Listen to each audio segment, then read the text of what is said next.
The snow fell in thick, silent curtains across the Kansas plains on the morning that Simon Shepard finally said the words Wilhelmina Merriweather had stopped believing any man would ever say to her.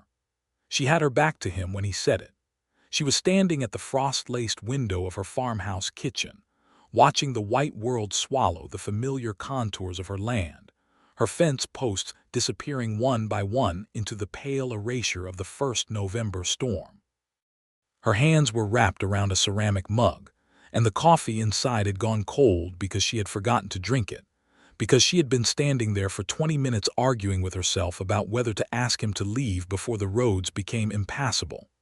Because she had told herself, over and over, since the August afternoon he had ridden onto her property half-starved and hollow-eyed with a horse that limped, and a past he wouldn't speak about, that she would not let herself fall for a drifter. She had buried her husband. She had rebuilt this farm with her own 2 hands and the stubbornness that her mother used to call her greatest flaw. She had survived 3 winters alone in this unforgiving country. She did not need a man who would be gone by spring. And then he said it. "I think I finally found where I belong."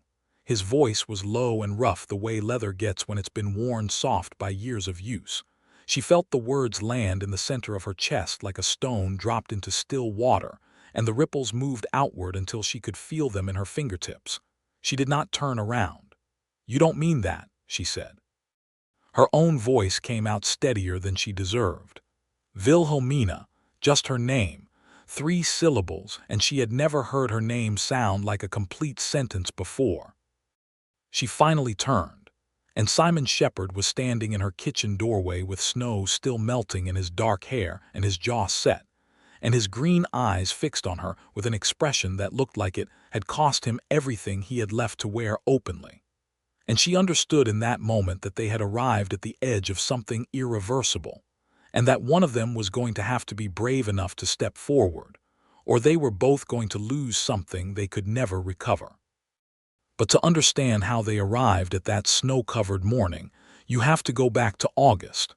You have to go back to the day the drifter rode through the gate. The summer of 1882 had been the cruelest season Wilhelmina Merriweather could remember since the drought year of 1879, and that was saying something considerable.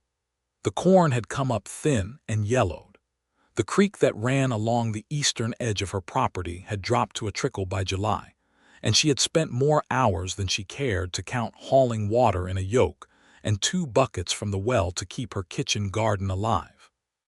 She was 32 years old, and she felt 50, and she had long since stopped apologizing for the roughness of her hands or the practical severity of her dark hair, pinned back from a face that the Kansas sun had tanned the color of strong tea.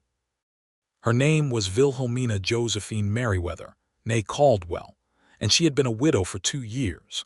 Her husband, Thomas Merriweather, had died of a fever in the autumn of 1880, leaving her with 200 acres of prime but stubborn Kansas farmland, a barn that needed a new roof, a debt at the Harlow Creek bank that wasn't insurmountable but wasn't comfortable either, and a reputation in town for being the most self-sufficient and least approachable woman in Harlow County.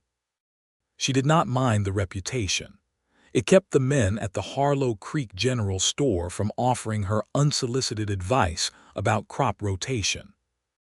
It kept Reverend Aldous McFarland from suggesting she might benefit from remarrying someone respectable, and it kept her from having to be soft at a time in her life when softness felt like a luxury she could not afford.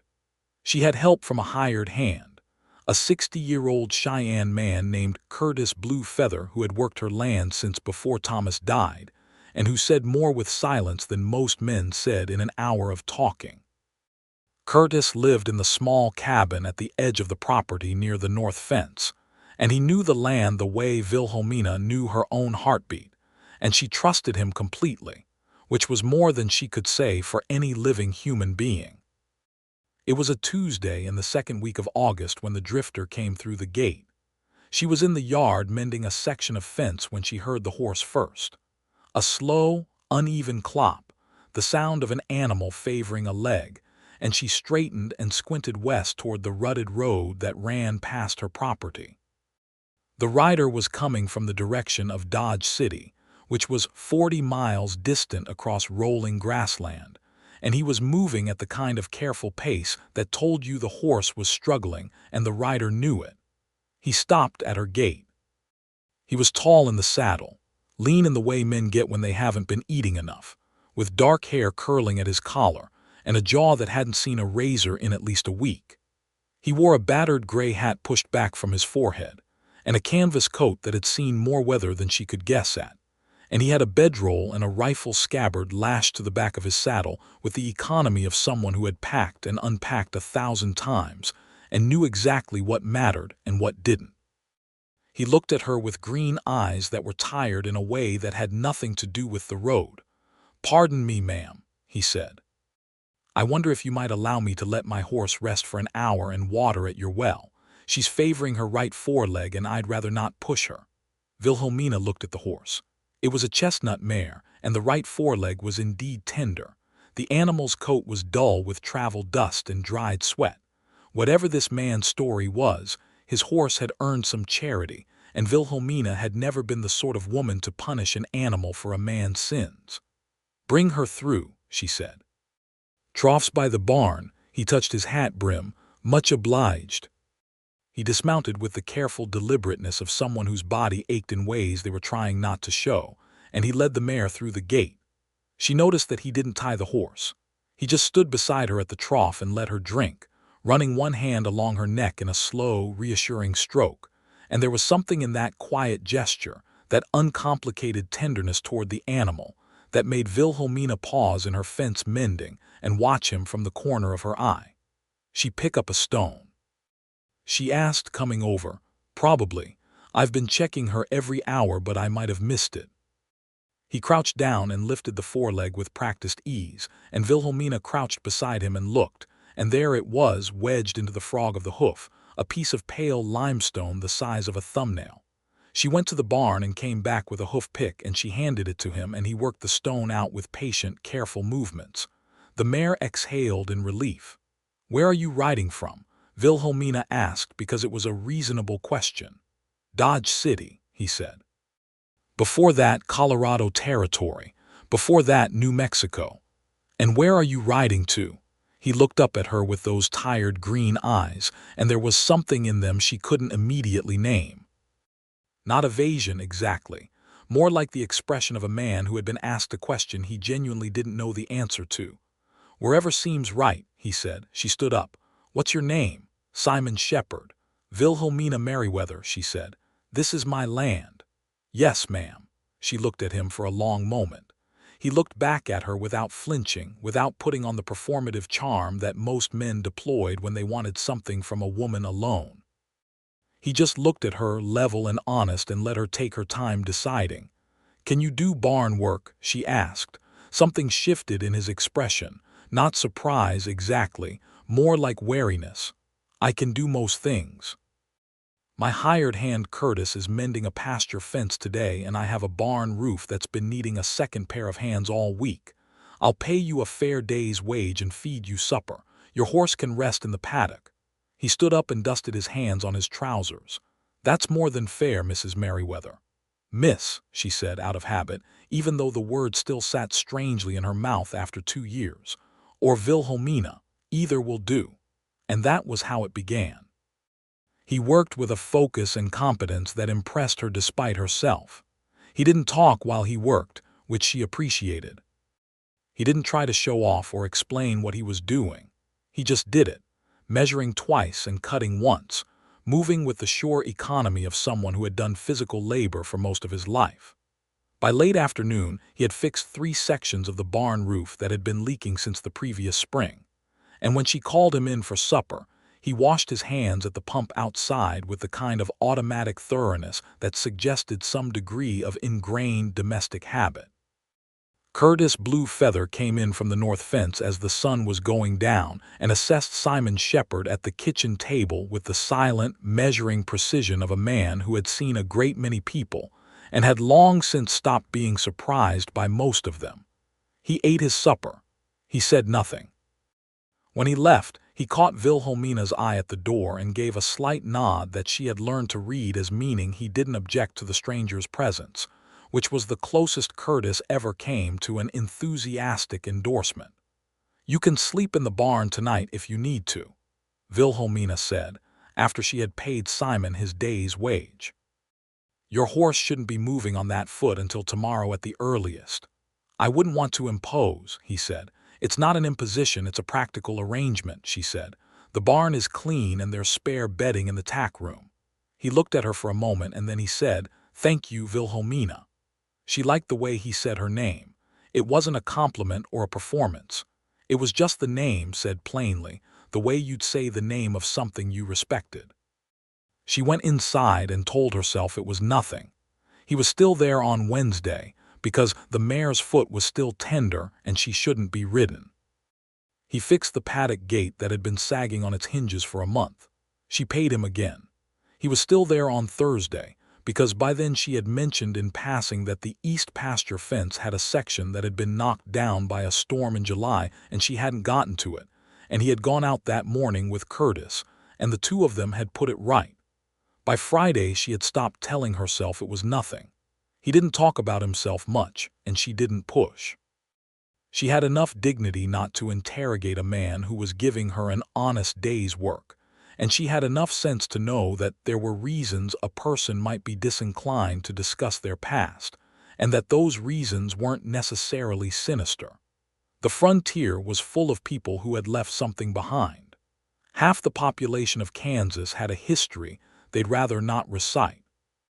But she was observant, the way a woman living alone on 200 acres has to be, and she gathered facts about Simon Shepard slowly, the way you might piece together a map from fragments.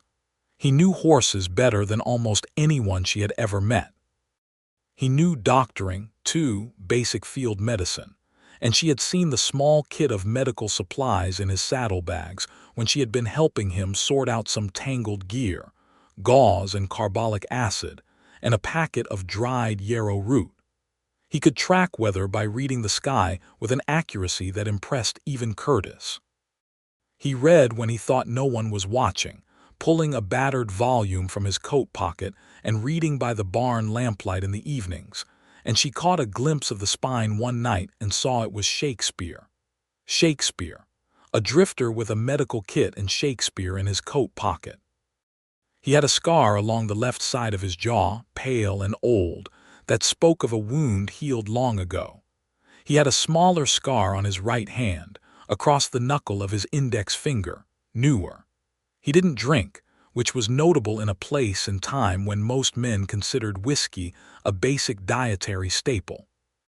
He was quiet around strangers but unexpectedly direct in conversation, giving you his actual opinion when you asked for it rather than the comfortable opinion, and she found that bracing and rare. And he was, she noticed with the careful, deliberate noticing of a woman who was also trying very hard not to notice, exceptionally good-looking. Not in the polished, pomaded way of the men who came through Harlow Creek from the railroad offices in Wichita. In the way that the plains were good-looking, in the way that something weathered by genuine experience has a beauty that's more true than anything cultivated. The green of his eyes against the sundark of his skin. The way he held himself when he thought, very still, with a quality of interior attention that reminded her of how Curtis watched the horizon. She didn't say any of this to herself in so many words. She simply kept her feelings at arm's length and called it practicality. On the Friday evening of that first week, she was sitting on the porch after supper with a ledger book, going over the farm accounts with the grim focus of someone trying to find room in a tight margin, when he came and sat on the porch steps without being invited and without being uninvited, and they sat in companionable silence for a while, and the prairie wind moved through the grass, and the stars came out overhead in the absolute extravagance that only happens when you are far from any city lights. "You're running short on winter provisions," he said, eventually. She looked up from the ledger. "How do you know that?" "I've been doing inventory in the barn and the root cellar." "You're short on hay and the grain stores are lower than they should be for this time of year, and the smokehouse has about a quarter of what you'd want for a winter." She closed the ledger. She should have been irritated. She wasn't. "I know," she said.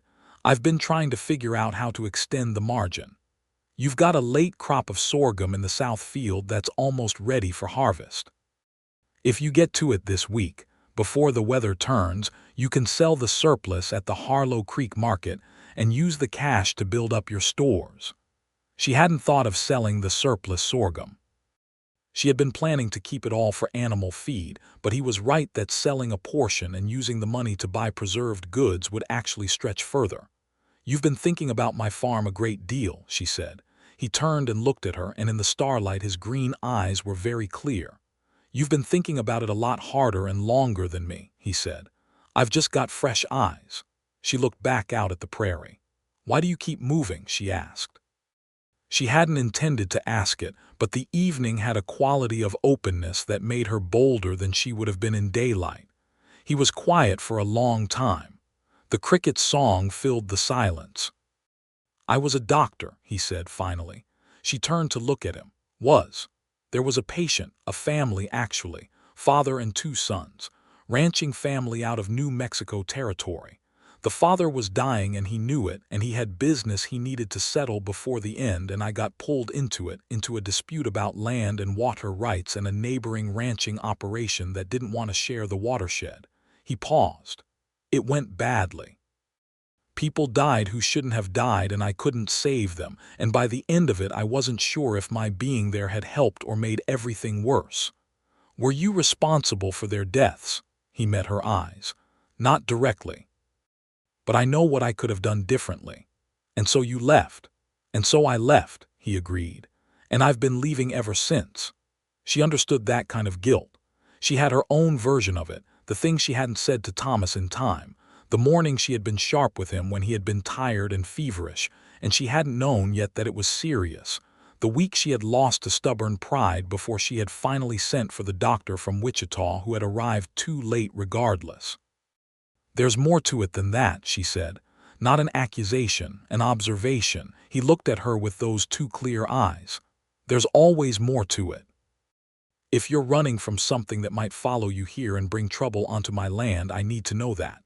"I'm not," he said, and she believed him. "The trouble was in New Mexico and it's over. There are just memories I'd rather outrun, and I've found that outrunning them is the one thing I'm not fast enough to do." She absorbed this. "The farm could use a hand through harvest," she said, "if you want to stay on." "I'd like that," he said, "if you'll have me. I'll pay you standard wages and board." "That's more than fair." They did not shake hands. They sat in silence for a while longer, and then she went inside and he went to the barn, and the prairie wind moved the grass in long, dark waves under the brilliant stars. The sorghum harvest took 4 days, and they worked side by side and with Curtis, and she found that working next to Simon Shepard was both effortless and quietly electrifying in a way she had to work hard to keep out of her face. He matched her pace without making her feel she needed to slow or speed up. He anticipated what needed to be done, with the same forward-looking practical intelligence she prided herself on. They moved around each other in the field with an ease that felt, sometimes, like something they had been doing for years rather than days. She took the surplus sorghum to Harlow Creek on a Thursday morning in a wagon loaded with 40-pound burlap sacks, and she sold it to the grain merchant for a price she had negotiated hard for. And on the walk back to her wagon along the single main street of Harlow Creek, she ran directly into Reverend McFarland and his wife Alina outside the post office. Alina McFarland was a pleasant woman whose pleasantness had a sharpness in it if you knew how to read it, and she smiled at Wilhelmina with the particular warmth that meant she was about to say something that would not feel warm at all. "Wilhelmina, dear," Alina said, "we've heard you've taken on a new hired hand, a drifter type." "I've hired a farmhand for the harvest," Wilhelmina said. "Yes." "A man," Alina said, "living on your property." "In the barn," Wilhelmina said. "Which is where farmhands generally live." Reverend McFarland cleared his throat. He was a tall, thin man with a scraggly beard and the permanent expression of someone who found the world mildly disappointing. "We only want to make sure you're being prudent, Wilhelmina." "A woman alone." "I'm not alone," Wilhelmina said pleasantly. "I have Curtis, and I have a .44 caliber Remington revolving pistol, and I'm a very poor target when I'm motivated. Good morning to you both." She walked back to her wagon feeling both righteous and slightly hollow, because the truth was that the town's concern, however insufferably expressed, was touching on something she was already arguing with herself about. She was not foolish. She knew that she was becoming fond of Simon Shepard with a speed and certainty that her sensible mind kept trying to pump the brakes on. She drove home through the warm September afternoon and told herself, firmly and specifically, that she would maintain a professional distance. The professional distance lasted approximately 48 hours.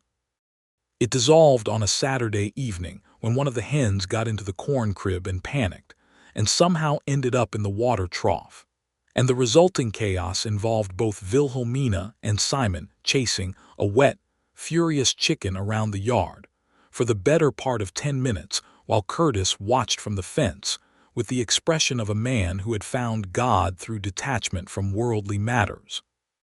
And at some point in the middle of the scramble, Wilhelmina's hair came entirely loose from its pins, and the wet hen managed to land on top of Simon's head, and he caught it with both hands and turned to look at her, and the expression on his face was so perfectly, helplessly funny that she started to laugh, and she couldn't stop, and she hadn't laughed like that in so long that it felt like something breaking open in her chest, something that had been closed and sealed for too long. He started to laugh too, and he was still holding the wet hen with a kind of dignified resignation, and she was laughing until tears blurred her vision, and when she finally got herself under control, they were standing very close together in the afternoon light, and he was looking at her with an expression that was no longer just funny, but was also something else entirely, something quiet and intent and searching. She stepped back and tucked her hair behind her ear and said, somewhat breathlessly, "Put the hen in the coop." And he said, "Yes, ma'am," and the moment passed. But it had happened, and they both knew it had happened. October came in with a cool, golden beauty that turned the plains to amber and rust, and the air smelled of wood smoke and dry grass, and every morning had a crispness at the edges that told you winter was building itself in the north. Simon had made himself genuinely indispensable on the farm, and she had stopped framing it as temporary, at least in her practical thoughts, though she still didn't let herself go any further than that in her emotional ones. He had moved from the barn into the small room off the kitchen that she had originally built for a housekeeper and never used, because by October the nights were cold enough to matter, and she had offered it with brisk practicality and no ceremony, and he had accepted it the same way. He paid for his board out of his wages, and she kept scrupulous accounts, and the arrangement was entirely proper. But the evenings were the dangerous part. After supper, when the work was done and Curtis had gone back to his cabin, they would sometimes sit together in the kitchen or on the porch, and the conversation that had started with farm practicalities had expanded over the weeks into something much larger and more honest. He told her more about New Mexico, slowly, as if he were opening a difficult window a little further each time. A ranching family called the Murphys, a water dispute that had turned deadly. A man named Garrett Holt, who had been the instigator of the violence, and who had not faced any legal consequences because he was wealthy and well-connected, and the people he had hurt were poor and not well-connected. Simon had treated the wounded and the dying, and he had testified to the county sheriff, and nothing had come of it, and that helplessness had been the thing that had broken something in him. "You did what you could," she told him one evening in October, and he looked at her with an expression that told her he had heard that sentence before and still didn't believe it. "I did what was safe," he said. "There's a difference." She thought about that for several days. She told him things in return. About Thomas, about the good years before the fever, about the way grief had surprised her not by its depth, which she had expected, but by its peculiar selectivity, the way she could be completely fine for weeks and then be leveled by the sight of his old hat hanging by the door. About the farm and what it had meant to rebuild it, what it had cost her in the kind of currency that doesn't show up in a ledger.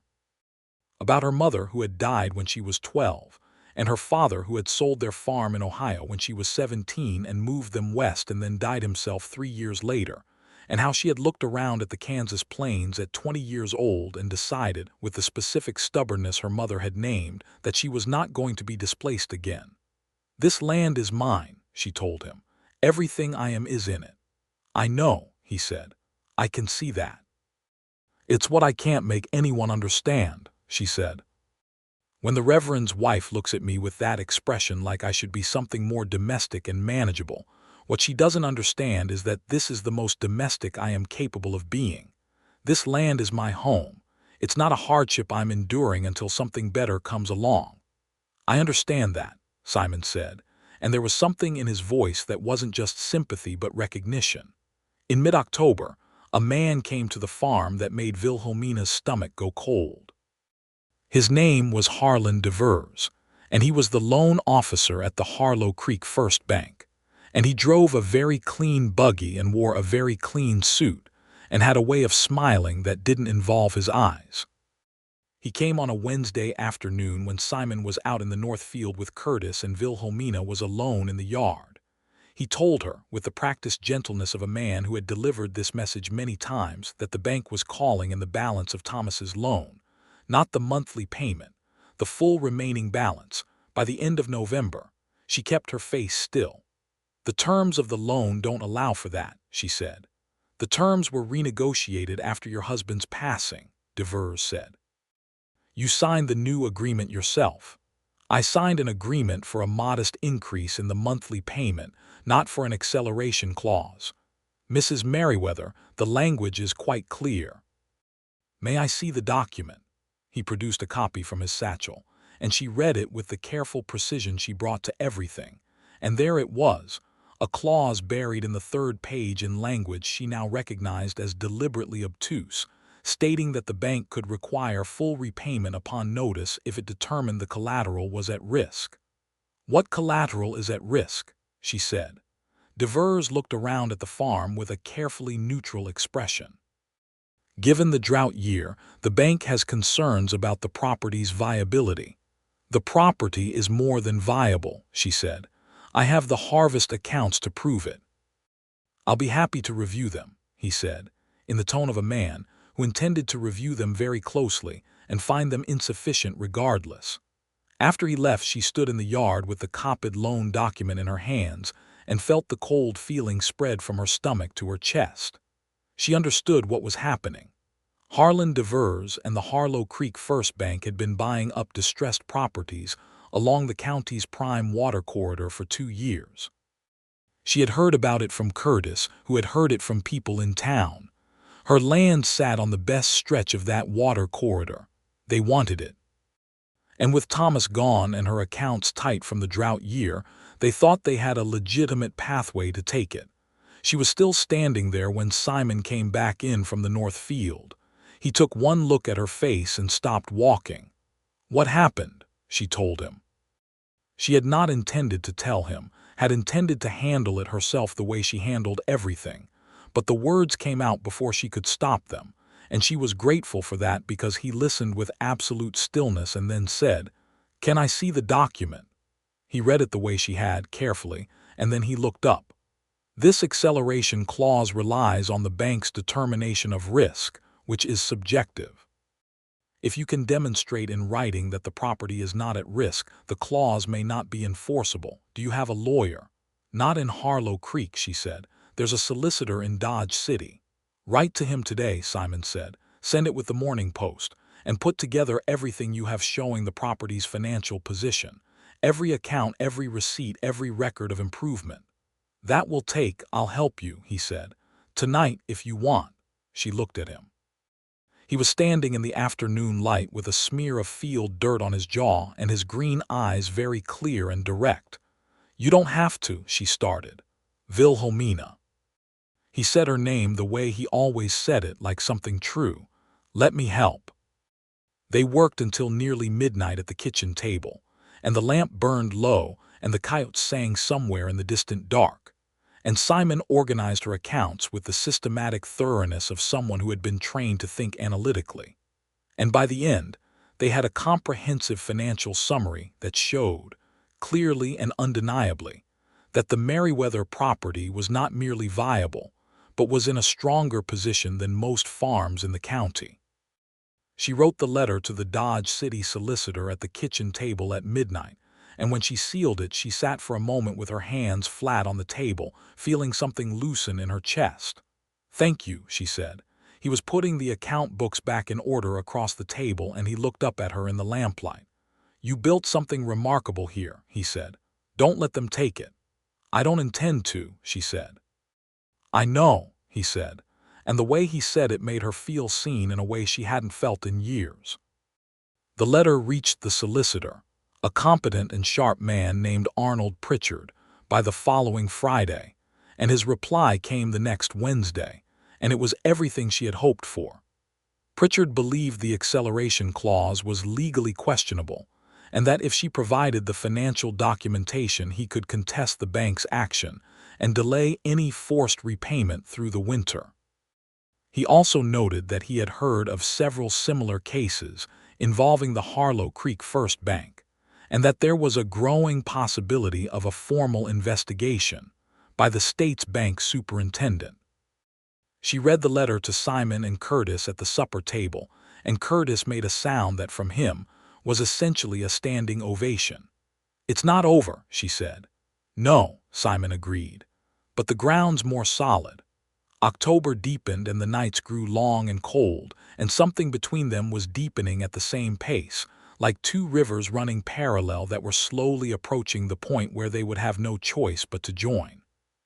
She caught herself watching him more than she should have, and she caught him watching her, and they were both very careful and very proper about it, which was its own kind of torment. He was thoughtful and funny and honest in a way that felt almost aberrant in her experience, because most men she had known were careful with their honesty, revealing it only in small, safe portions. Simon didn't seem to have the habit of strategic withholding. He said what he thought. He asked real questions and listened to the answers. He disagreed with her occasionally, and the disagreements were interesting rather than threatening. One evening in late October, she was sitting by the wood stove mending a coat when he came in from outside and stood warming his hands at the stove and watching the fire through the iron grate, and without looking up she said, "Are you planning to leave in the spring?" He was quiet for a long moment. "I don't know," he said. "I've been trying not to think past the end of the week." "That's not an answer." "I know." She set the coat down and looked at him. He turned and looked at her, and the fire cast warm light across his face, and there was something in his eyes that had been there for weeks, and that they had both been carefully not addressing. "I need to know," she said, "because I am not made of stone, Simon, and I will not let myself—" She stopped and gathered herself. "I am not going to let myself care more than is wise about someone who's going to be gone by April." He crossed the room in 2 steps and crouched down in front of her chair so that he was at her level, and the directness of it, the deliberateness, made her breath catch. "I don't want to leave," he said. "I haven't wanted to leave since approximately the 2nd week of August. But I'm not going to say things I can't back up, and I have a dark past and a complicated history, and you deserve better than promises from a man who's been running so long he's not entirely sure he knows how to stop." She looked at him. Her heart was doing something complicated in her chest. "Are you still running now?" she asked. He held her gaze. "No," he said, "not here." She reached out and put her hand against his jaw, the rough jaw she had looked at for 3 months and carefully not touched, and he went very still, and she felt the tension in him and the longing in him, and they were exactly mirror images of the tension and longing she had been carrying herself. "Then stay," she said. He turned his head slightly and pressed his lips against her palm, and she felt it everywhere. And then he straightened and she stood, and they were very close together in the firelight, and he kissed her very gently and very carefully, with the restraint of a man who was trying hard to be worthy of the moment. And she kissed him back with exactly no restraint at all, because she was tired of being careful about this. When they separated, he rested his forehead against hers, and they stood in the warmth of the stove for a long, quiet moment. "I should tell you something else," he said. She waited. "The family in New Mexico, the Murphys," he said. "The eldest son, James Murphy, survived the violence and I treated him through the worst of it and I became close with the family. I've been sending them money when I have it because the dispute cost them most of what they had. It's not a debt I owe them legally, but it's one I feel." She pulled back enough to look at his face. "I wouldn't have thought less of you for that," she said. "I'd have thought more." Something shifted in his expression that she didn't entirely have a name for, something like relief mixed with wonder, as if he had been carrying the expectation of judgment for so long that its absence was disorienting. "I know," he said softly.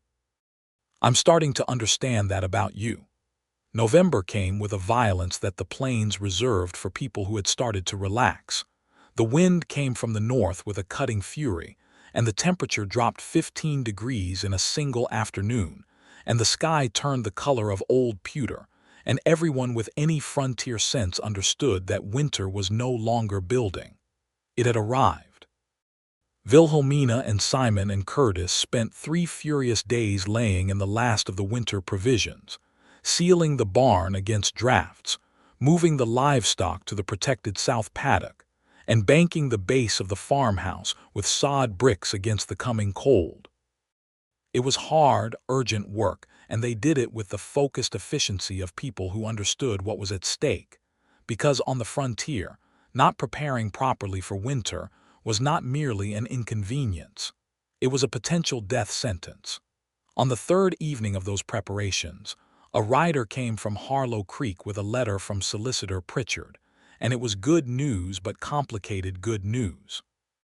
The State Bank Superintendent's office had opened a formal inquiry into the Harlow Creek First Bank's practices, and Pritchard believed the acceleration clause on Wilhelmina's loan would be ruled unenforceable, but the process would take several more months to resolve, and in the meantime she should expect continued pressure from the bank, and possibly from Harlan Devers personally.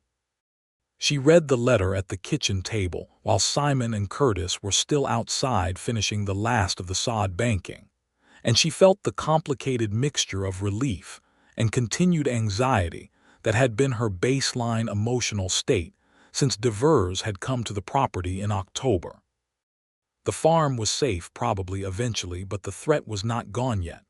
When Simon came in, cold and tired and smelling of earth and hay, and she showed him the letter, he read it and then sat down across from her and said, "You're going to be all right. Pritchard knows what he's doing." "I know," she said. "I just wish it was resolved." "These things take time," he said. He paused. "I could go to Dodge City and speak to Pritchard in person." Sometimes a face-to-face conversation moves things forward faster than letters. "You don't need to do that." "I know I don't need to," he said. "I want to." She looked at him across the table. 3 months ago he had been a stranger at her gate. Now he was sitting at her kitchen table in the lamplight with cold reddened hands and steady green eyes, offering to ride to Dodge City in November whether to help her protect her farm, and she felt the specific tenderness of that moment settle into her bones. "Wait until after the first snow," she said. "The road to Dodge is treacherous in the early storms. Wait until it settles." He agreed, and they both knew, without saying it, that waiting for the first snow meant staying through it, and staying through it meant something. The relationship between them had settled into something that was both complicated and very simple. They had kissed. They had talked about it and not talked about it. They spent their evenings together and their days working alongside each other, and every interaction had the particular quality of two people who are very aware of each other and trying to negotiate the distance between awareness and action with the appropriate care. He had not pushed her. She had not pushed him. There was a quiet patience between them that felt like trust, and trust was something she valued above almost everything else. Curtis Blue Feather watched all of this with the expression of a man who found it entirely unremarkable that two intelligent people should find each other and make a reasonable life together, which was, Wilhelmina reflected, the appropriate response. One evening in the second week of November, the weather was thick and gray, and both of them were sitting by the stove after supper, she with a book and he with his Shakespeare, and she said without looking up from her page, "Tell me about the first place you loved." He looked up. "What? The first place you loved, before you started moving?" He thought for a moment. "There was a stretch of river valley in western Virginia where I grew up. Green hills and dogwood trees, and a river that ran so clear you could see every rock on the bottom. My father's house was on a hill above it, and in the evenings the light used to come through the trees and turn everything gold." "What happened to it?" "The war," he said simply. He was 34, which meant he had been old enough to know the war, young enough that it had taken something from him before he'd even had a chance to hold it. "I'm sorry," she said. "It's a long time ago now," he said, "but I think," he paused, looking at the fire, "I think I've been looking for something that felt like that valley ever since. That quality of rightness, of belonging to a place." She set her book down and looked at him, and he met her eyes, and neither of them said anything for a long moment. "This place has that quality," he said quietly. She held his gaze. "Yes," she said, "it does." He got up from his chair and came to sit beside her on the bench by the stove, and she leaned into him slightly, just her shoulder against his arm, and he put his arm around her, and they sat in the warmth of the fire and listened to the wind rise outside, and the feeling in the room was so complete that she didn't want to move or speak and risk disturbing it. "I need to tell you something," she said eventually, "about why I've been careful." "You don't." "I want to," she said. "Thomas and I were happy, genuinely happy, but I've spent 2 years blaming myself for things that weren't my fault and telling myself that I closed off because of grief, but the truth is that I was already somewhat closed before. I don't trust easily, I never have, and the fact that I trust you is not a small thing to me." He was quiet for a moment. Then, carefully, "I know that, and I don't take it lightly." She looked up at him. In the firelight he was all warm shadow and golden edges, and his expression was so open and undefended that it made her chest ache. "I'm not going to run," he said. "You've run for years," she said, not unkindly. "I know," he said. "But I'm starting to think that what I was running from wasn't anything external. I was running because I couldn't find a reason to stop. And now," he paused, and something moved across his face that looked like a man arriving at a truth he had only just become able to say out loud. "Now I have won." She kissed him then, not gently and carefully the way their first kiss had been, but with the full weight of everything she had been holding back, and he kissed her back the same way, and the wind howled outside and the stove crackled, and the lamp burned steady and warm. The first snow came on a Thursday morning in the third week of November. She woke to a silence so complete that she knew before she opened her eyes. That particular absence of ordinary sound, the creak of the house settling, the distant lowing of the cattle, the morning birds, all of it muffled under a white weight that turned the world into something hushed and changed. She went to the kitchen window, and the snow was falling in thick white curtains across the plains, and the yard was already 6 inches deep and unmarked, except for the tracks of one of the barn cats near the porch steps. She stood there with her coffee, watching it, feeling the simultaneous beauty and weight of it, the way the first snow always reminded her of all the winters she had come through and all the winters still ahead. And she was also thinking about Simon Shepard, and whether she was a fool, and whether she was brave enough not to be a fool about this. She heard him come down the hallway, heard the specific rhythm of his footsteps that she now knew the way she knew the sound of the farm itself, and she heard him stop in the kitchen doorway when he saw the snow. She did not turn around. She waited while he looked at the white world beyond the window, and she was aware of his presence behind her with the acuity of someone paying profound attention. And then he said it. "I think I finally found where I belong." She had braced herself against it. She had told herself, standing there with her cold coffee and her practical heart, that she would not let herself be undone by 3 words. But she was undone anyway, completely and absolutely, because it was not just the words but the way he said them, with the quiet certainty of a man who had arrived at a truth after a very long journey and was not frightened of it anymore. She didn't turn around. "You don't mean that," she said. Her voice came out steadier than she deserved. "Wilhelmina, just her name." And then he said it again, softer. "Wilhelmina." She turned. He was standing in the doorway with snow still melting in his dark hair because he had evidently stepped outside for a moment before coming to the kitchen, and his jaw was set with a kind of deliberate courage, and his green eyes were fixed on her with the expression of a man who had lowered every defensive wall he had. "I mean it," he said. "I've been running since I was 20 years old, and I've spent years telling myself that the next place might be the right place, and it never was. And I pulled into your gate in August with a lame horse, and I stayed for a day, and then I stayed for a week, and I have been trying to talk myself into leaving ever since, and I can't. I don't want to. I want to stay here with you, on this land, for as long as you'll have me. And I know that's a significant thing to say, and I'm not saying it lightly." She set her coffee mug on the windowsill. "You have a dark past," she said. "You told me so yourself." "I do," he said. "And I'll tell you all of it, every part I've been circling around if that's what it takes. No more secrets." "And you've been running for years," she said. "Running is a habit." "It is," he agreed. "And habits can be broken when you find something worth stopping for."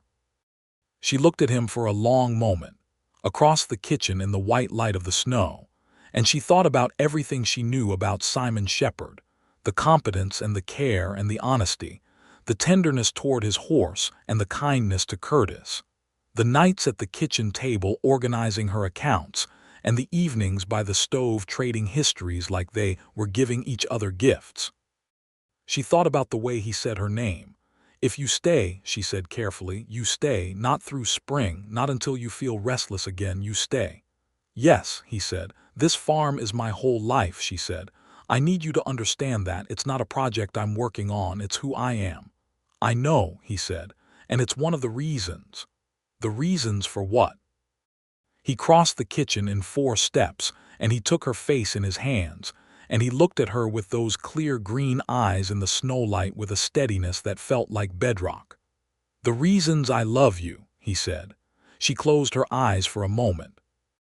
When she opened them, he was still there, still looking at her with that open, undefended expression, and she thought, with a clarity that surprised her, that she had been waiting her whole life for someone to see her and the land together as a single thing, as inseparable, and to love both at once. "I love you too," she said. "I've been trying not to, but I do, and I think I've been trying not to for approximately the last 3 months." He laughed, and it was the laugh she had been collecting all autumn, the laugh she had come to consider one of the specific best things in the world. And then he kissed her in the snowlight in her kitchen, with the first storm of winter turning everything outside into white silence. The weeks that followed had a quality that Wilhelmina would later think of as the best weeks of her life, which was an extraordinary claim for a practical woman from Kansas, but she was not in the habit of lying to herself. The snow settled in and the farm hunkered down into its winter rhythms, and every day they worked together with the companionable ease that had only deepened since October, and every evening they sat by the stove or at the kitchen table, and the conversation had widened to encompass everything, their histories, their hopes, the specific texture of what they wanted the future to look like. He told her the rest of the New Mexico story, the parts he had been circling, the specific details of the violence and his role in treating the wounded, and the particular guilt of having done everything correctly according to medicine, but having been unable to prevent a man from dying, because the man had been shot 3 times before Simon got to him. She listened without flinching and without false comfort, and she told him what she actually thought, which was that he had not failed, but that some wounds leave the healer scarred alongside the patient, and that carrying that scar was not the same as being guilty. He had wept briefly and without any apparent self-consciousness about it, and she had held him the way she had wanted to hold him since October, and afterward he had said quietly, "I've never told anyone the whole thing before," and she had said, "I know," and that had been its own kind of completion. Curtis Blue Feather, who had watched this entire progression with the serene detachment of a man who found human love entirely logical and entirely welcome, said one morning over coffee, in what was for him an extraordinary burst of loquaciousness, "He's a good man. Don't make it complicated."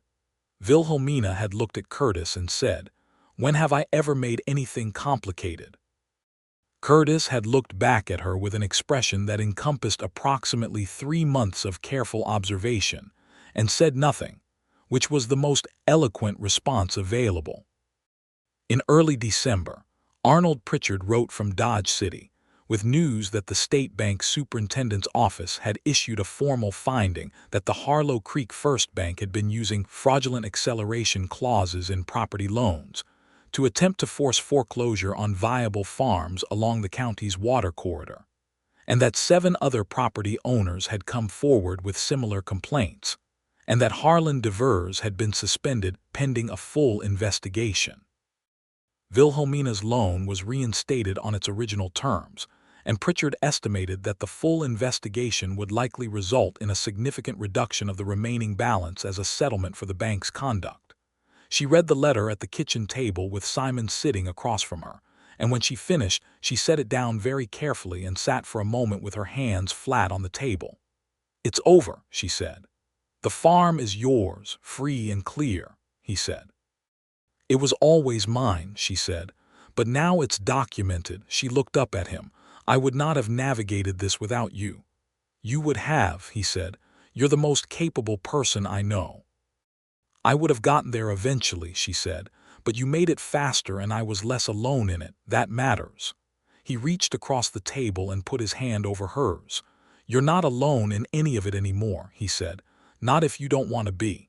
She turned her hand over and held his. "I don't want to be," she said.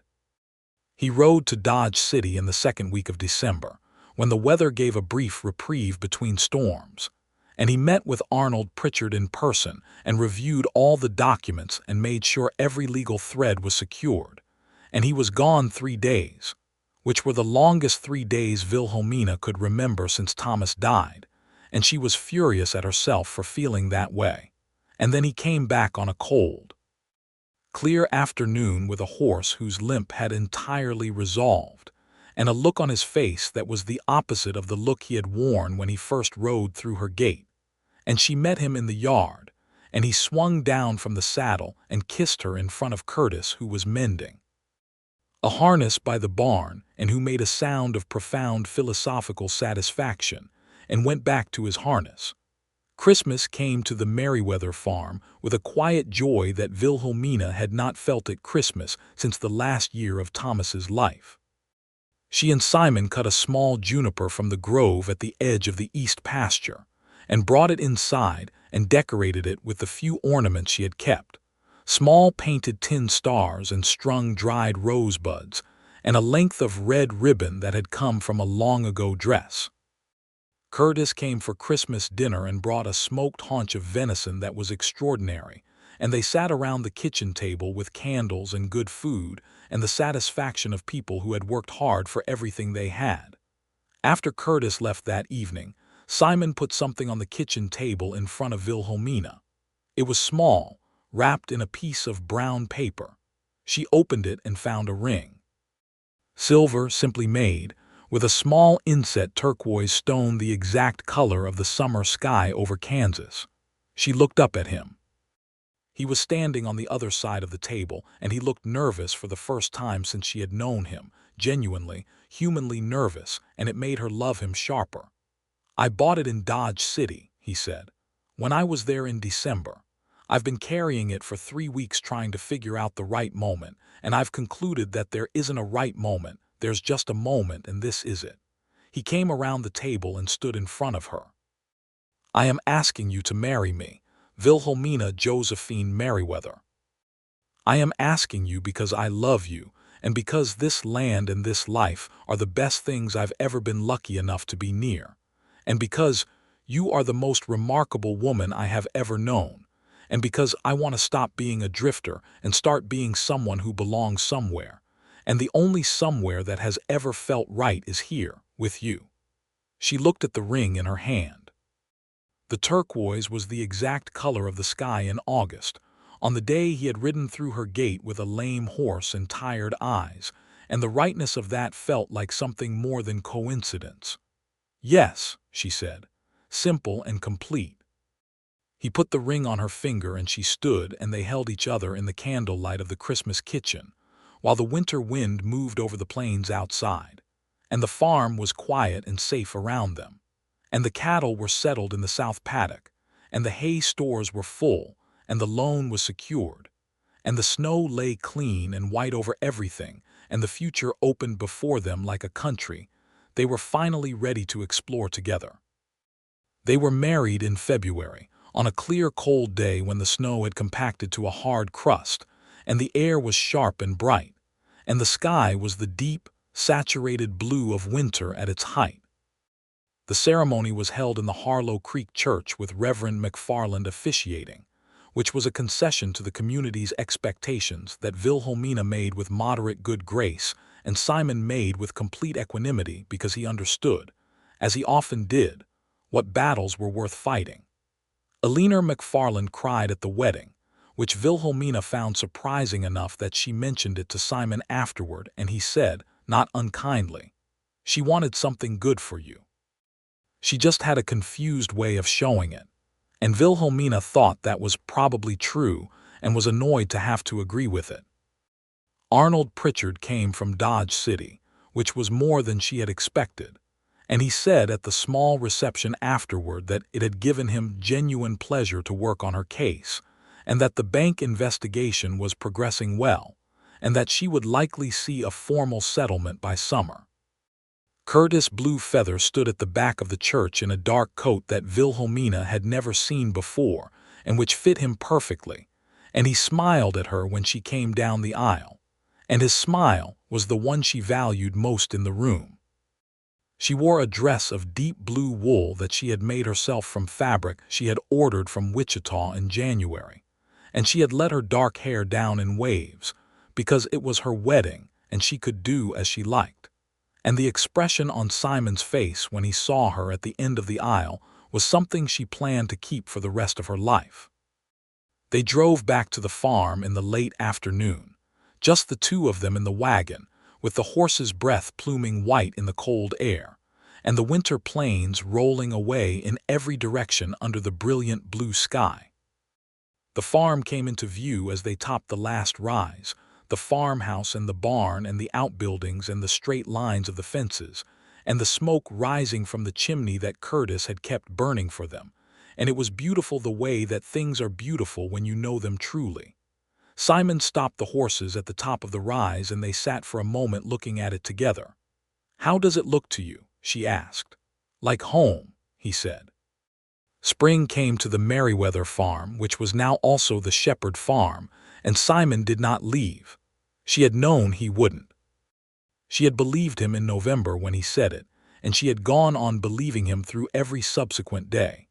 But there was a specific private satisfaction in watching the first green come back to the prairie while Simon was still there, planning the spring planting with her and Curtis, discussing which fields to rotate and which crops to plant, and whether to expand the vegetable garden on the south side of the house. He had sent a letter to James Murphy in New Mexico, telling him that he had settled and asking after the family, and James had written back a long letter full of news and warmth. And there had been something in reading that exchange that moved Wilhelmina, the sense of a broken connection beginning to repair itself. Simon had relaxed visibly with every letter they exchanged, as if the act of staying connected to the Murphy family rather than running from the guilt of that history was itself a form of healing. He wrote to a doctor in Wichita, too, a man he had trained under years before, about the possibility of practicing medicine again in Harlow County, which had no doctor within 20 miles. The idea had come up one evening in January when she had mentioned that the nearest medical help was too far away for emergencies, and he had been quiet for a long time and then said, "I've been thinking about whether I want to go back to it." And she had said, "What does your gut tell you?" And he had said, "That I was good at it, that I stopped for the wrong reasons." By May, he had been to Wichita to obtain his license documentation, and had set up a small practice room in the farmhouse front room 2 days a week, advertising his services in Harlow Creek and the surrounding communities. And within a month he had patients, farm families and ranch hands and townspeople who needed someone with genuine medical knowledge and who were willing to ride out to the Shepard farm for it. Watching him work was one of the great pleasures of her life that spring. He had the specific combination of skill and calm and compassion that made people trust him immediately, and she could see, in the careful competence of his hands and the quality of attention he gave to every patient, that medicine was not something he had done for a living. It was something that was fundamentally part of who he was, and that his years of running had not taken it from him. "You look like yourself again," she told him one evening after a long day of patience. He looked at her. "This is the most like myself I've felt in years," he said, "maybe ever." The bank investigation concluded in June with a settlement that reduced the remaining balance on the farm loan to a nominal amount, and by August she had paid it off entirely. The Harlow Creek First Bank was reorganized under new management, and Harlan Devers left the county, and several other farm families who had been threatened with fraudulent foreclosure received similar relief. It was a genuine good outcome, and she was aware of her own part in it, her refusal to be intimidated, her methodical documentation, her choice to fight rather than capitulate. She stood at the window of her farmhouse on the morning she received the final bank confirmation, looking out at the summer prairie that was all hers, free and clear and secured, and she felt a satisfaction so deep it was almost solemn. Simon came up behind her and put his arms around her from behind and rested his chin on her head. "You did that," he said. "We did it," she corrected. "I wrote some letters," he said. "You built the farm, kept the records, and stood your ground for 2 years. That's yours." She leaned back against him and felt the solid warmth of him, and the solid warmth of the land beyond the window, and the way those two things, together, made something she had no better word for than enough. That summer they were gloriously happy in the way that people are who have earned their happiness the hard way. They worked hard and laughed easily and disagreed sometimes, and resolved it quickly because they were both too direct to let things fester. She learned the new contours of his presence in her life, the specific pleasure of his company, the comfort of not being alone in the practical challenges of the farm, the deeper pleasure of being truly known by someone who chose to stay knowing all of it. He had the Shakespeare, and she had the complete works of Jane Austen, and they read to each other on evenings when the work was done. And she read him Emma with a certain relish, and he read her The Tempest, and they argued amiably about the merits of each. Curtis Blue Feather took on an apprentice that summer, a young Cheyenne man from the reservation to the northwest, who was learning farming practices, and Curtis's small cabin at the edge of the property became a livelier place. And occasionally in the evenings there were voices and the sound of a drum from that direction. And it was a comfort to Wilhelmina that the land was held in wider care than just her own. In September she realized she was expecting their first child, and she told Simon on a Tuesday morning at the breakfast table with the directness that was her natural mode of communication. And he looked at her across the table for a long, still moment before something broke open in his face in the best possible way, and he crossed the kitchen in 2 strides and lifted her out of her chair and held her so tightly she laughed and told him he was going to crack her ribs. "When?" he said. "April," she said.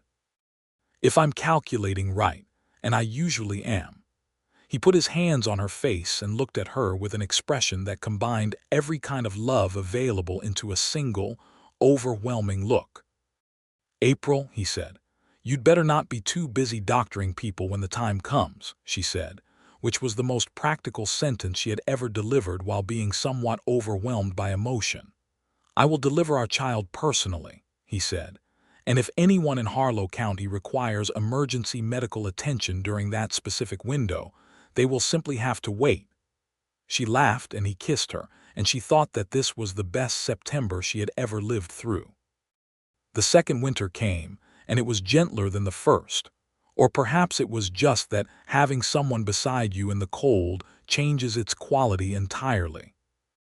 They lay at night in the warm dark of the bedroom and talked about names, and about the spring planting that would need to accommodate the new situation, and about what the Merriweather Shepard farm would look like in 10 years, 20 years, and the conversation had the sprawling ease of two people who are genuinely interested in a future they expect to inhabit together. Curtis had opinions on names, which he expressed with his characteristic economy. He said two names on two separate occasions. One Cheyenne name that meant something in his language about new growth, and one English name, Thomas, which he said once and only once, and with a directness that Wilhelmina received with a full heart, because Curtis had known Thomas Merriweather and had served on this land through his death and his burial and the 2 dark years after, and the suggestion was its own kind of continuity. She told Simon, and he was quiet for a moment, and then he said, "Is that what you'd want?" "I think it would honor the whole history of this place," she said. He nodded slowly. "Thomas Shepard," he said, testing the sound of it. "If it's a boy," she said. "If it's a boy," he agreed. The boy was born on the 4th of April, 1884, on a morning of early spring rain, and he was born in the farmhouse in the bedroom with the window open to the fresh smell of the wet earth. And Simon delivered him himself with the calm competence of the doctor he had fully reclaimed being. And Wilhelmina was magnificent in the way that women in the extremity of labor are when they are also fundamentally stubborn people who have decided that the outcome will be what they need it to be. Thomas James Shepard arrived in the world at 6 in the morning, healthy and loud in his objections to the transition, with dark hair and green eyes that would take months to settle into their final color, but that in those first moments were unmistakably his father's eyes, and Wilhelmina held him and felt something shift in her understanding of what was possible, what magnitude of love the human heart was capable of on short notice. Simon was sitting on the bed beside her with his arm around her and the baby in her arms between them, and his expression was one she would paint from memory if she could, the pure and simple overwhelming of a strong person who had not expected to feel quite so thoroughly undone. "Thomas James Shepard," she said softly. "Hello, Thomas," Simon said to the baby, in a voice that was barely above a whisper. Curtis came in from the cabin at mid-morning, having respectfully waited until the practical matter of birth was concluded, and he stood in the doorway of the bedroom and looked at the three of them, and his expression, which was not a demonstrative face by long practice, carried everything a demonstrative face would have required several sentences to convey. He touched the baby's cheek very gently with one finger and made a sound of approval and left, because he was Curtis, and this was how he expressed the things that mattered most. The years that followed the birth of Thomas were years that Wilhelmina, looking back on them much later, would think of as the full flowering of a life she had built from stubborn will and desperate necessity and unexpected love. Thomas grew from a loud and hungry newborn into a bold and curious toddler who followed his father around the farm with a devotion that made Simon look, often, like a man who could not quite believe his luck. Simon's medical practice grew steadily through those years. By 1885, he was seeing patients 4 days a week and had become, in a quiet, unannounced way, genuinely essential to the communities scattered across Harlow County. He brought the same quality of care to a ranch hand's broken arm that he brought to a complicated fever in a child, and the reputation he had built traveled faster than he did, and people came from 30 miles in every direction. He never turned anyone away for inability to pay, which occasionally drove Wilhelmina to brief, pointed commentary about the farm accounts, and he always listened to her commentary seriously and then did it again, and she loved him for it even while she grumbled. The farm itself expanded in those years. They added 20 acres of cropland to the east and improved the irrigation system by engineering a channel from the creek to the south fields that Simon and Curtis and Wilhelmina designed together through 3 evenings of argument and 3 evenings of refinement, and 1 very satisfying afternoon of execution. The new crops paid well, and the farm was, by the summer of 1885, comfortably profitable in a way that allowed Wilhelmina to stop calculating margins quite so grimly, which was a freedom she had not had since before Thomas Merriweather died. In the spring of 1886, she was pregnant again, and this time the birth came in October, early in the evening, and the child was a girl, dark-haired like her mother with her father's clear eyes, and they named her Clara June Shepard because Wilhelmina had loved the name Clara since she was a girl, and because June was the month Simon had come to feel fully at home in his own life, or so he said when she asked why he suggested it. And she had accepted this reasoning as the kind of thing that sounded poetic and was also true. Clara was a different child from Thomas in every way that children can differ.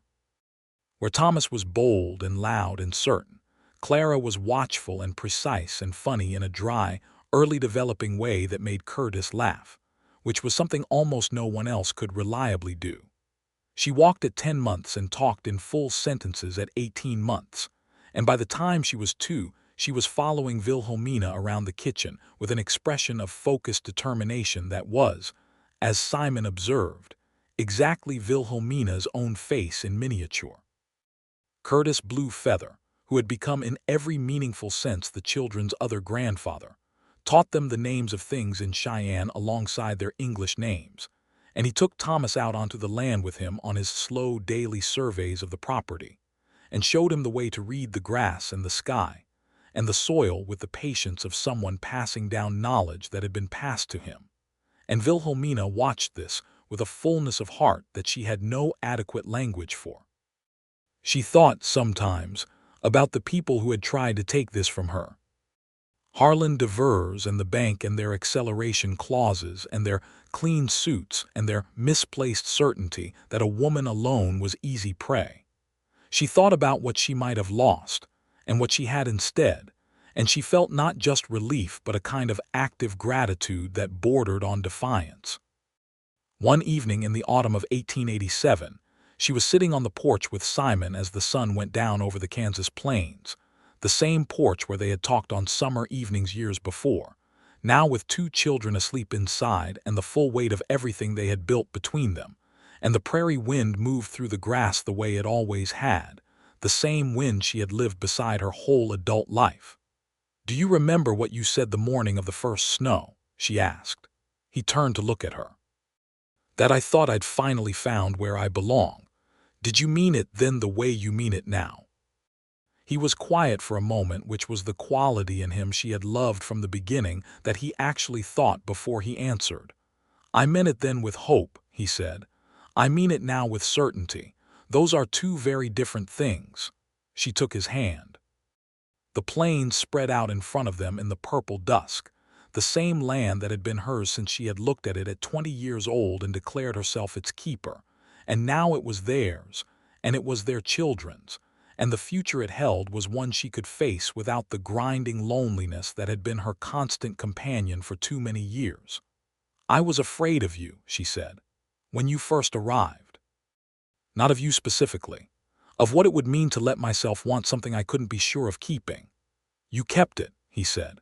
"We kept it," she said. He squeezed her hand and they sat together in the gathering dark while the fireflies began to move in the long grass at the yard's edge and the first stars appeared above the western horizon, and the house behind them held their sleeping children and the years ahead opened like the prairie itself, wide and full and genuinely, abundantly theirs. The solicitor's final accounting arrived in November of 1887, closing the last administrative thread of the bank dispute, with a small additional settlement payment that Wilhelmina promptly deposited. And Arnold Pritchard wrote a personal note saying that the case had been cited in the State Banking Commission's new guidelines for loan documentation, and that her willingness to fight it had contributed to protections that would benefit other property owners for years. She read the note to Simon at the kitchen table, and he looked at her with the expression she knew was pride, not his own pride but pride in her, and she thought that might be one of the specific things she loved most about him, that his pleasure in her accomplishments was entirely free of the diminishment that some men applied to capable women to make themselves feel less outpaced. Christmas of 1887 was the fullest she had ever known. Curtis and his apprentice came for dinner, and the house was crowded in the best way, and Thomas, now 3, was enchanted by the decorated juniper in the corner, and Clara, just over a year, was enchanted by Thomas being enchanted. And Simon made a bread pudding with dried cherries from a recipe he claimed had been his grandmother's, and Wilhelmina was prepared to believe it because it was extraordinary. That evening, after the guests had gone and the children were in bed, she sat by the stove with Simon's arm around her and his breath warm in her hair and the house all quiet around them. "Happy," she said, because she wanted to hear him say it. "Unspeakably," he said. She smiled against his shoulder. "There's something I want to tell you," she said. He waited. "I think there's going to be another one," she said. He pulled back enough to look at her face, and she was smiling, and he started to smile too, the wide, helpless smile that she had been collecting for 5 years. "When?" he said. "August probably," she said. "That'll be the busy summer," he said. "Every summer is the busy summer," she said. "That's the farm." He laughed and pulled her back against him. "A full house," he said. "A very full house," she agreed. "Is that all right?" He kissed her hair. "It's everything," he said. The third child, another boy, was born in August of 1888, at the height of the summer heat, and they named him Henry Curtis Shepard. The middle name was not a surprise to Curtis Blue Feather, who received the information with the expression of a man who considers emotional responses to be a private matter, and therefore said nothing, but who walked out to the east pasture afterward and stood for a while looking at the land with a quality of stillness that told Wilhelmina everything she needed to know. Henry was a placid, cheerful baby who took after no one in particular and everyone in general, with a round, easy temper and a smile that appeared on demand. And Thomas adored him immediately, and Clara regarded him with the studied neutrality of a child assessing whether a new entity was worth admiring, and decided after approximately 1 week that it was.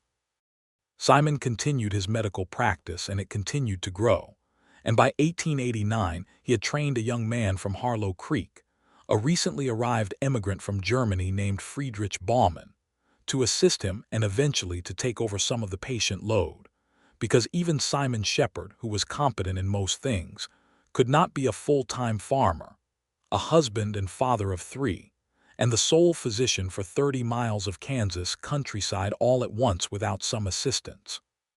He and Wilhelmina talked about this arrangement carefully, because any addition to the household economy required them to recalculate their margins and reorganize their time, and they were both people who took that seriously. But the additional income from the practice, combined with the now fully secured farm's steady output, meant that the finances were comfortable enough to accommodate the arrangement, and Friedrich Baumann turned out to be both competent and kind, and the kind of person who blended into the workings of a place rather than disrupting them, which was exactly what they needed. Curtis Blue Feather, who was 72 years old in 1889, and who had not slowed in any way that was visible to the naked eye, told Wilhelmina that summer that he planned to deed his share of the farm labor to his apprentice, whose name was David Walks Farr, and that he would remain on the property in an advisory capacity for as long as the land had use of him. She had received this information standing in the farmyard in the July heat, and she had looked at this man who had been on her land since before her husband died and who had been the steady, constant, wordless witness to everything she had built, and she had said, "Curtis, this land is yours as much as mine. You know that." And he had looked at her with his ancient, level eyes and said, "I know," and that had been that. The summer of 1889 was hot and full, and the kind of summer that feels, while you are living it, like something that will last forever. The children ran in the farmyard and learned to ride in the paddock, and helped in the kitchen garden with the focused enthusiasm of children who have been taught that useful work is dignified. Simon could often be seen on the porch of an evening reading to one or another of them from his Shakespeare, and Thomas at 5 had a startling ability to listen attentively to language. he didn't entirely understand but obviously found beautiful, which made his father proud in a very specific and quiet way. On an August evening in 1889, a year after Henry was born, Wilhelmina was standing in the farmyard watching the sunset. The sky was doing what Kansas summer skies do at their most extravagant, layering orange and gold and deep rose against the retreating blue, the plains stretching flat and wide in every direction, the grass moving in the long light. The farm was all around her, the barn and the house and the fence lines and the fruit trees she had planted along the south wall in the spring of 1883, which were now 6 feet tall, and had given them their first real crop of apples in the summer of 1888. She heard Simon come out of the house behind her, heard the children's voices through the open door, heard Henry's comfortable, satisfied sound from somewhere inside. Simon came and stood beside her. Not touching, just standing beside her the way two people stand who know each other well enough that proximity is its own conversation. She thought about the first morning he had ridden through her gate, the tired eyes and the lame horse and the Shakespeare in his coat pocket. She thought about the night of the first snow, the way she had stood at the window with cold coffee not knowing if she was brave enough to let herself believe him. She thought about the specific quality of standing your ground, on your own land, in your own life, and what it took and what it gave you. She thought about the way he had said it that November morning, with the snow falling and the whole world going white and his green eyes steady and open. I think I finally found where I belong. She looked at him now, her husband, her partner in the full and practical and profound sense of that word, and he was watching the sunset with the expression of a man at peace, which was the expression she had seen slowly replace the tired, haunted look of a man who had been running, over 5 years of accumulated trust and ordinary days and extraordinary love. "Are you happy?" she asked. He turned to look at her in the golden light, and his expression was the same one she had been collecting since the first autumn, the clear and undefended look of a man who had stopped needing to be careful with himself. "Wilhelmina," he said. "Yes." He smiled, and the smile went all the way through him and all the way to her. "I belong here," he said. "I'm not sure I deserve to be this happy, but I am." She took his hand. The sunset spread above the Kansas plains in every warm color the world contained, and the farm settled into the evening around them, and the children's voices came through the door, and Curtis was somewhere along the north fence in the last of the light, and the future was not a question or a fear, but simply the next good thing in a long and continuing line of good things. She leaned into Simon's shoulder, and he put his arm around her, and they stood together watching the day end over the land that was theirs, that had always been hers, and was now fully and permanently both of theirs and their children's. And the prairie wind moved through the grass the same way it had moved since long before they arrived and would move long after, and it said nothing and everything at once, the way the land always had. A drifter had ridden through her gate on a summer afternoon with a lame horse and empty eyes, and a whole life he had been trying to outrun, and the first snow had come and he had stayed, and he had said the truest thing he knew, and she had been brave enough to believe him, and the years had gone forward from there the way years do, when two people have chosen each other with their whole and particular selves, not the selves they performed for the world but the actual interior selves. The ones with scars and guilt and stubbornness, and the specific loneliness of people who have been alone too long. He had found where he belonged.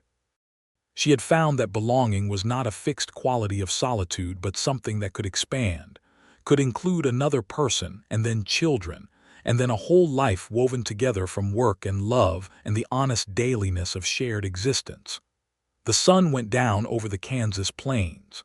The stars came out, slowly at first and then all at once, in the absolute extravagance of the country sky. Inside the house, a child laughed and another child answered, and the house was warm and full of the noise of people who were home. Simon pulled her close. She held on, and that was enough, and it was everything, and it was theirs.